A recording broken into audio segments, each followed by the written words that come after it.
Selamat pagi, senang sekali saya Rosmi Rahma kembali menjumpai Anda dalam program Redaksi 33. Kami akan menyajikan informasi penting untuk Anda dan berikut di antaranya. Wakil Bupati Randy Solihin tampil tunggal dalam rapat paripurna DPRD Kutai Kartanegara. Dia ditugaskan Bupati Edi Damansyah menyampaikan LKPJ alias Laporan Keterangan dan Pertanggungjawaban APBD Kukar tahun 2020.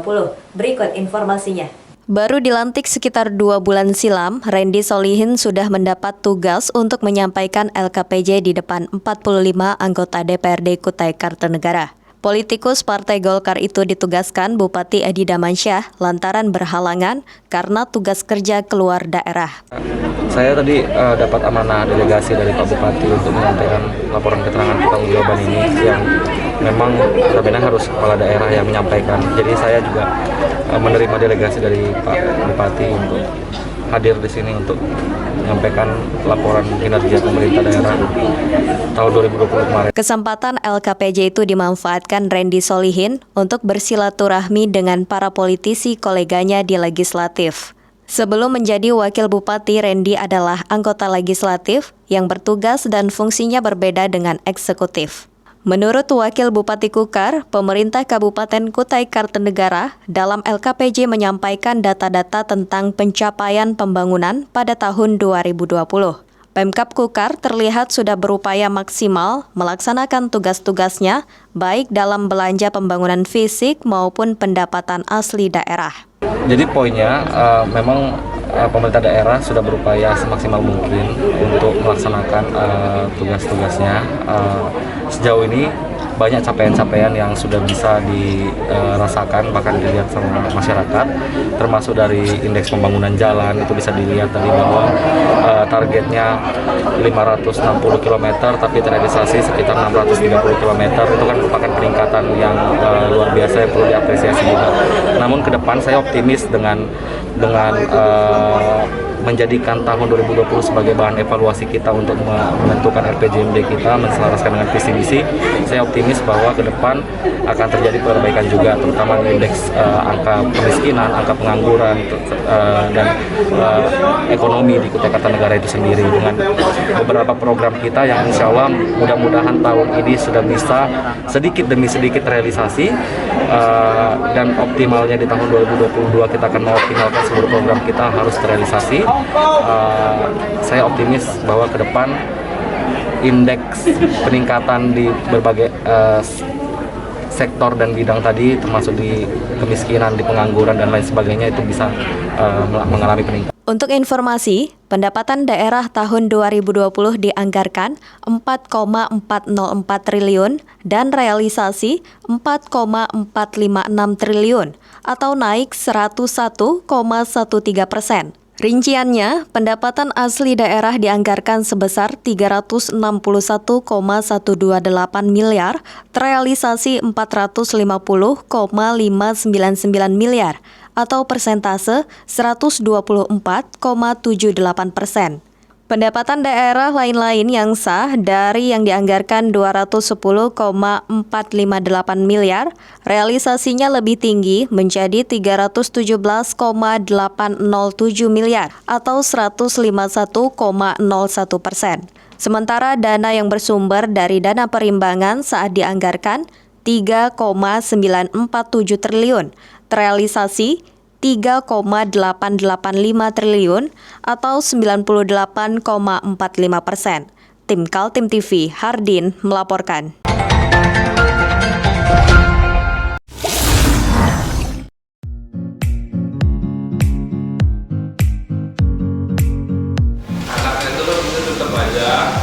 Cara mudah beriklan digital di Kaltim TV.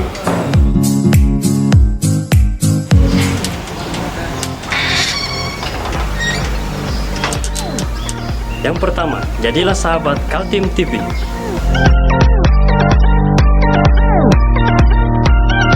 Dengan Rp1.000.000, para sahabat mendapat 20 kali tayang di slot berita kamu.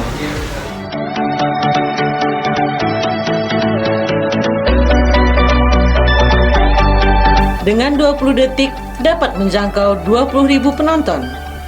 Anda beruntung karena mendapat kesempatan perdana dari kami. Ayo jadilah sahabat Kaltim TV.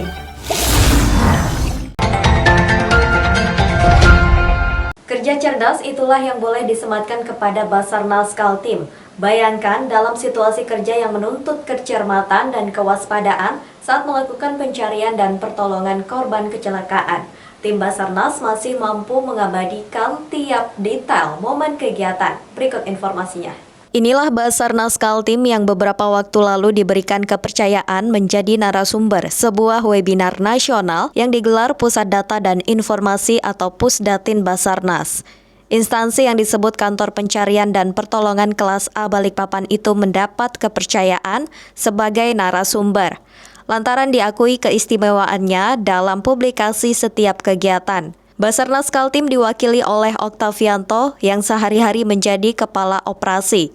Atas kreativitas dirinya bersama tim, saat ini sudah diluncurkan SIBOS atau Sistem Publikasi Operasi SAR. Menariknya, aplikasi ini sudah bisa diunduh dari Play Store berbasis Android. Kami informasikan pada hari ini, tanggal 31 Maret 2021, alhamdulillah dari Kantor SAR Balikpapan mendapat kepercayaan kami menyampaikan sistem publikasi operasi SAR secara nasional di webinar yang dilaksanakan oleh Pusdatin Basarnas. Hari ini diikuti kurang lebih sekitar 200 lebih ya, 200 hingga 300 lebih sejak hari pertama kemarin, bisa series pertama, dan hari ini hari yang series ketiga dan keempat. Alhamdulillah dari kegiatan kita sampaikan bagaimana sistem publik operasi SAR yang kita laksanakan di Kantor SAR Balikpapan sejak tahun 2012 hingga saat ini. Dan dari data-data yang kita kumpulkan itu sudah kurang lebih hampir ribuan tayangan yang kita sudah naikkan ataupun telah berhasil naik, entah itu dari TV, kemudian dari cetak maupun online, dan juga termasuk radio sebenarnya ada, dan juga dari media lainnya. Dan harapan juga dari difasilitasi oleh pihak Pusdatin Pusat, semua Basarnas di seluruh Indonesia itu seragam. Semua Basarnas itu dapat menerapkan, karena ini untuk sistem ini sangat mudah dilaksanakan, tinggal sekemauan saja, dan menggunakan alat yang paling sederhana yaitu yang adalah handphone, dan juga mengetahui jaring-jaringan yang harus kita laksanakan. Tujuan nomor satu, menciptakan trust kepada masyarakat, kepercayaan bahwa Basarnas itu memang melaksanakan tugasnya sesuai tugas dan fungsinya, dan memudahkan masyarakat juga mengupdate data-data pelaksanaan kegiatan operasi SAR di laksana Basarnas dimanapun, karena pastilah data ini sangat riskan jika tidak diakomodir dengan baik, dan juga akan terjadi simpang siur. Makanya dikasih bos ini biar nanti terinci sesuai dengan Undang-Undang 29 tahun 2014 kita laksanakan adalah Basarnas sebagai leading sector untuk operasi SAR di seluruh wilayah Nusantara Indonesia. Aplikasi SIBOS diciptakan untuk memberikan informasi secepat mungkin kegiatan pencarian dan pertolongan yang sedang dilakukan Basarnas di lokasi kejadian. Hanya bermodalkan handphone, tiap petugas SAR yang sedang bertugas di lokasi kejadian bisa membuat laporan layaknya seorang wartawan. Tiap detail kegiatan bisa dipublikasi setelah lebih dulu diproses oleh tim Basarnas Kaltim. Tidak hanya keluarga korban yang merasa terbantu dengan kegiatan publikasi tersebut, sebab kalangan wartawan yang tidak ada di lapangan saat peristiwa terjadi juga bisa langsung menggarapnya menjadi berita-berita di media online, cetak maupun televisi. Basarnas Kaltim hanya perlu memposting hasil foto dan video kejadian di grup WhatsApp yang pesertanya khusus wartawan. Kita pada tanggal 9 September 2020 telah launching aplikasi berbasis Android di Play Store, yaitu namanya SIBOS Pers. Nah, tinggal diketik di Play Store, SIBOS Pers berbasis Android. Untuk sementara kita available di Android dulu, untuk OS lagi proses. Nah, di fitur-fitur itu banyak keuntungan yang digunakan, pertama gratis, open source juga, dan interaktif dua arah, dan juga komunikatif. Pertama, di situ ada menu breaking news, tinggal ketik, kena klik, itu akan muncul portal yang sudah di-coding untuk ke message tertentu yang sudah terregistrasi dan juga itu official dari kami. Itu akan menampilkan perkembangan operasi dari awal, perkembangan hingga nanti operasi SAR ditutup. Tinggal buka, jadi nggak perlu lagi rekan-rekan masyarakat ataupun yang pengen tahu atau bahkan keluarga korban yang jauh dari posko itu nggak perlu ke posko, tinggal lihat saja. Dia langsung direct, tidak perlu nunggu lagi TV muncul di TV sekian jam nanti. Dia bisa hari itu juga ketika ada operasi SAR, dia bisa lihat kegiatan apa dilaksanakan. Ada statement, ada data, ada kegiatan aktivitasnya dan perkembangan datanya. Sistem publikasi ini mengundang keinginan Basarnas di seluruh Indonesia mengadopsi langkah serupa. Tiap personel Basarnas selain dituntut menguasai pendidikan terkait rescue, tapi dituntut pula memahami kerja jurnalistik. Tim Kaltim TV melaporkan.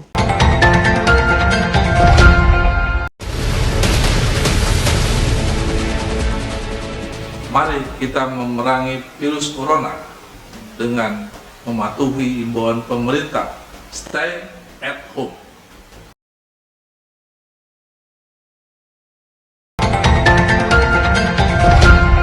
Anggota DPRD Kaltim Hasanuddin Mas'ud bersuara keras tentang kewenangan DPRD dan hubungan relasi legislatif dengan eksekutif. Menurutnya, saat ini legislator tidak memungkinkan untuk mengimpeach gubernur jika ditemukan ketidaksesuaian antara janji dengan program kerja dengan realisasi pembangunan. Pendapat politisi Partai Golkar Kaltim itu disampaikan berkaitan dengan masa laporan keterangan pertanggungjawaban alias LKPJ Gubernur Kaltim tahun 2020 pada rapat paripurna ke-6 yang berlangsung di gedung DPRD Kaltim. Menurutnya, dalam hal LKPJ, menurut aturannya, anggota legislatif dan fraksi-fraksi hanya bisa memberikan rekomendasi saja jika di lapangan ditemukan ketidaksesuaian visi dan misi dengan realisasi pembangunan. Saat LKPJ yang disampaikan Wakil Gubernur Kaltim Hadi Mulyadi, terungkap berbagai persoalan yang diantaranya soal tidak habisnya dana refocusing dan naiknya angka kemiskinan dari yang semula 5,94% dan kini 6,64%. Sementara soal dana refocusing penanganan COVID-19, anggaran yang disediakan 538 miliar, namun yang terpakai hanya 228 miliar. Signifikan karena apa yang dilakukan oleh Pak Gubernur dengan semua kewenangan kita berikan, pendanaan, budgeting, itu juga tidak mempengaruhi daripada laporan yang dibuat. Karena kita dari DPR tidak bisa mengimpeach, meminta pertanggungjawaban daripada pendanaan itu. Hanya kita bisa memonitoring. Berbeda dengan waktu 10 tahunan yang lalu bahwa kita dari DPR bisa mengimpeach, bahkan minta pertanggungjawaban, bisa menurunkan. Kalau sekarang ini sekedar memberikan pertanggungjawaban dan kita mendengarkan, hanya memberikan saran dan rekomendasi. Tidak bisa memberikan penegasan ataupun menjatuhkan, istilahnya mengimpeach gubernur. Jadi sebenarnya posisi DPR sekarang ini lemah menurut saya. Kita hanya bisa mengeluarkan rekomendasi-rekomendasi saja. Saya kira itu. Kegelisahan Hasanuddin Mas'ud sebagai legislator tidak hanya soal terbatasnya fungsi pengawasan DPRD terhadap eksekutif yang berhenti sebatas rekomendasi. Dia juga menyoroti bagaimana soal aspirasi masyarakat saat disalurkan melalui anggota DPRD saat menjalankan reses. Menurut Hasanuddin, hasil reses itu semestinya menjadi perhatian pemerintah dan menjadi kebijakan umum. Reses ya setiap 4 bulan sekali kan anggota DPR reses. Tujuannya kan menampung aspirasi-aspirasi dari masing-masing dapil dari masyarakat konstituen. Tapi lagi-lagi reses ini kita juga nanti jam 2 nanti melaporkan laporan pandangan reses setiap dapil. Nah di situ akan kelihatan bahwa setiap dapil yang mana prioritas pembangunan. Tapi lagi-lagi sebenarnya tujuan daripada reses ini adalah melaporkan kepada eksekutif untuk memberikan program-program unggulan di setiap dapil atau wilayah. Nah saya nggak tahu kembali lagi kepada eksekutif apakah dia bisa menerima ini atau dia hanya mau mendengarkan dari kepala dinasnya aja. Sebenarnya yang langsung bersinggungan dengan masyarakat yang punya konstituen adalah legislatif, anggota DPR. Harapan saya dengan laporan pandangan reses ini didengarkan oleh setidak-tidaknya sekretaris provinsi ataupun gubernur langsung supaya ini menjadikan masukan buat arah pembangunan RPJMD ke depan. Saya kira itu. Dalam 1 tahun, anggota legislatif dijadwalkan sebanyak 4 kali mengikuti reses ke daerah pemilihan masing-masing. Saat reses tersebut, masyarakat punya kesempatan untuk menyampaikan masalah-masalah yang terjadi di daerahnya. Bukan hanya terkait kebutuhan fasilitas umum, tetapi termasuk dinamika sosial politik dan ekonomi warga. Aspirasi itu kemudian dibawa oleh anggota wakil rakyat ke fraksi dan disampaikan dalam sidang paripurna DPRD untuk diteruskan ke pemerintah. Tim Kaltim TV, Hardin melaporkan.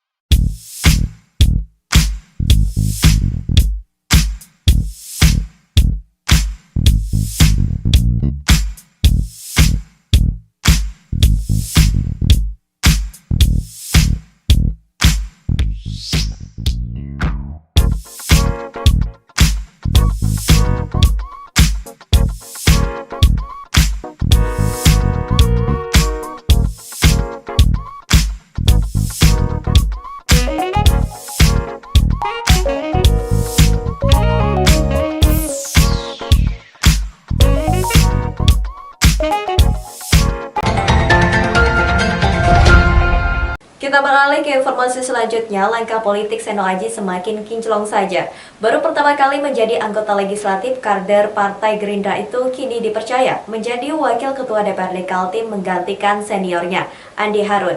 Seperti diketahui, Andi Harun mundur sebagai legislator lantaran maju dan menang menjadi Wali Kota Samarinda. Suasana pelantikan Aji Seno berlangsung di ruang sidang paripurna DPRD Kaltim, Jalan Teuku Umar, Karangpaci, Samarinda. Acara pelantikan itu hanya sebuah seremonial karena sejatinya nama Aji Seno sudah diumumkan sebagai pengganti Andi Harun sejak bulan Januari 2021 silam. Politikus muda yang baru pertama kali jadi legislator itu menjalankan tugasnya untuk sisa masa jabatan 2019-2024. Prosesi pengambilan sumpah jabatan dipimpin Kepala Pengadilan Tinggi Kaltim, Sutoyo, di depan anggota DPRD Kaltim lainnya.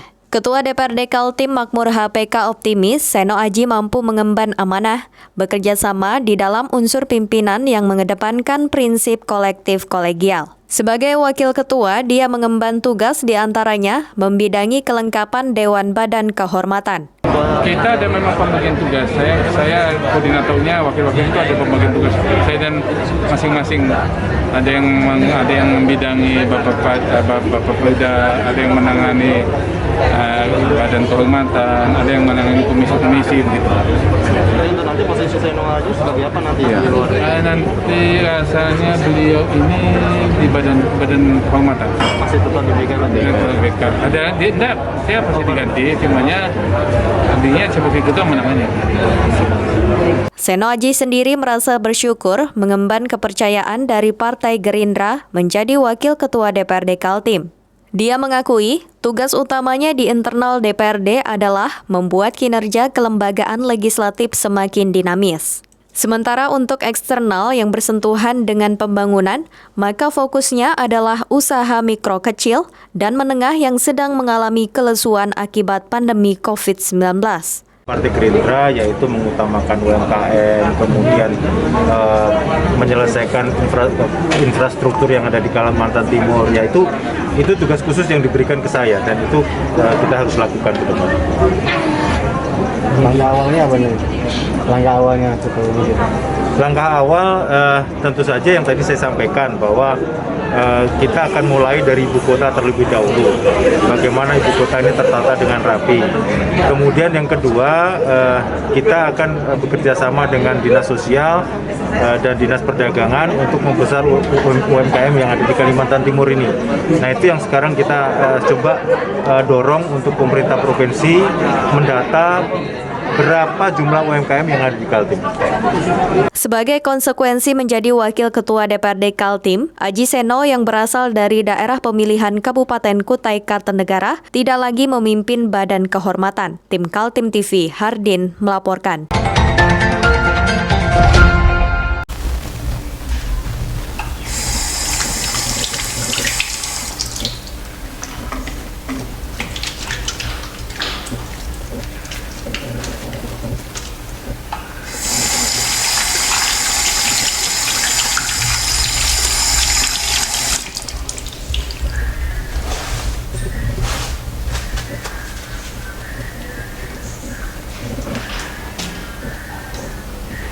Meskipun di rumah saja, kita tetap selalu menjaga kesehatan, cuci tangan, menggunakan hand sanitizer.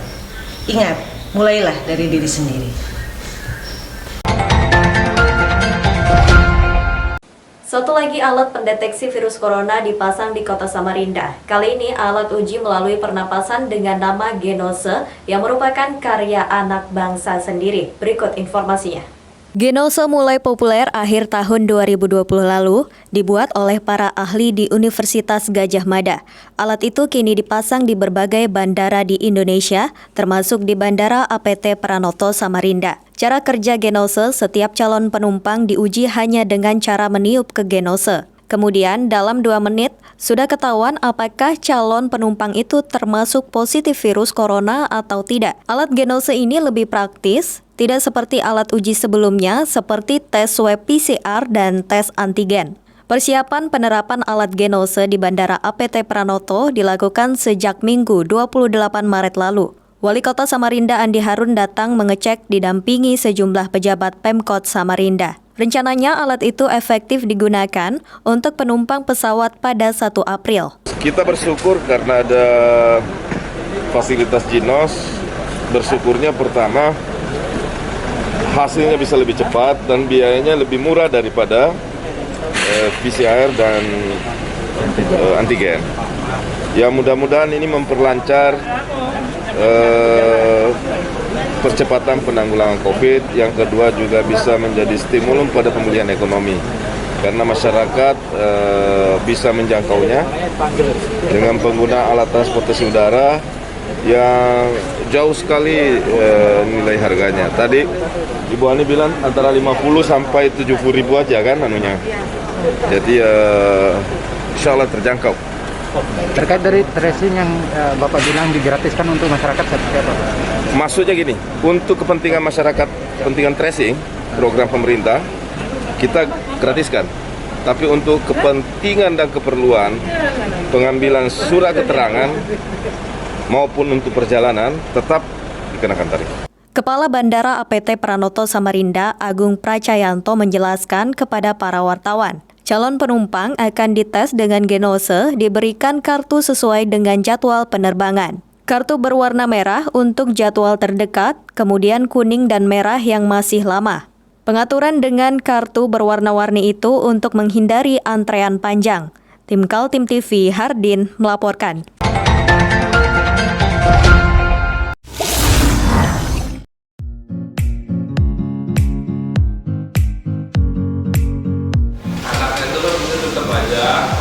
Cara mudah beriklan digital di Kaltim TV.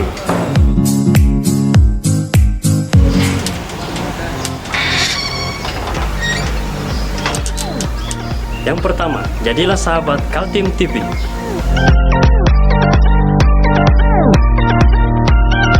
Dengan Rp1 juta, para sahabat mendapat 20 kali tayang di slot berita kamu.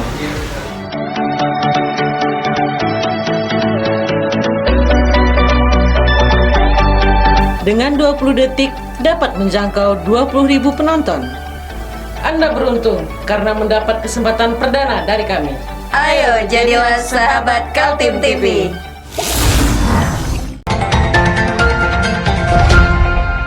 Demikian redaksi 33 edisi kali ini. Informasi lainnya dapat Anda simak melalui situs website kami www.kaltim.tv, channel YouTube dan fanpage Facebook Kaltim TV. Jangan lupa untuk selalu patuhi protokol kesehatan. Saya Rosmi Rahma bersama kerabat kerja yang bertugas pamit undur diri. Selamat pagi, selamat beraktivitas dan sampai jumpa.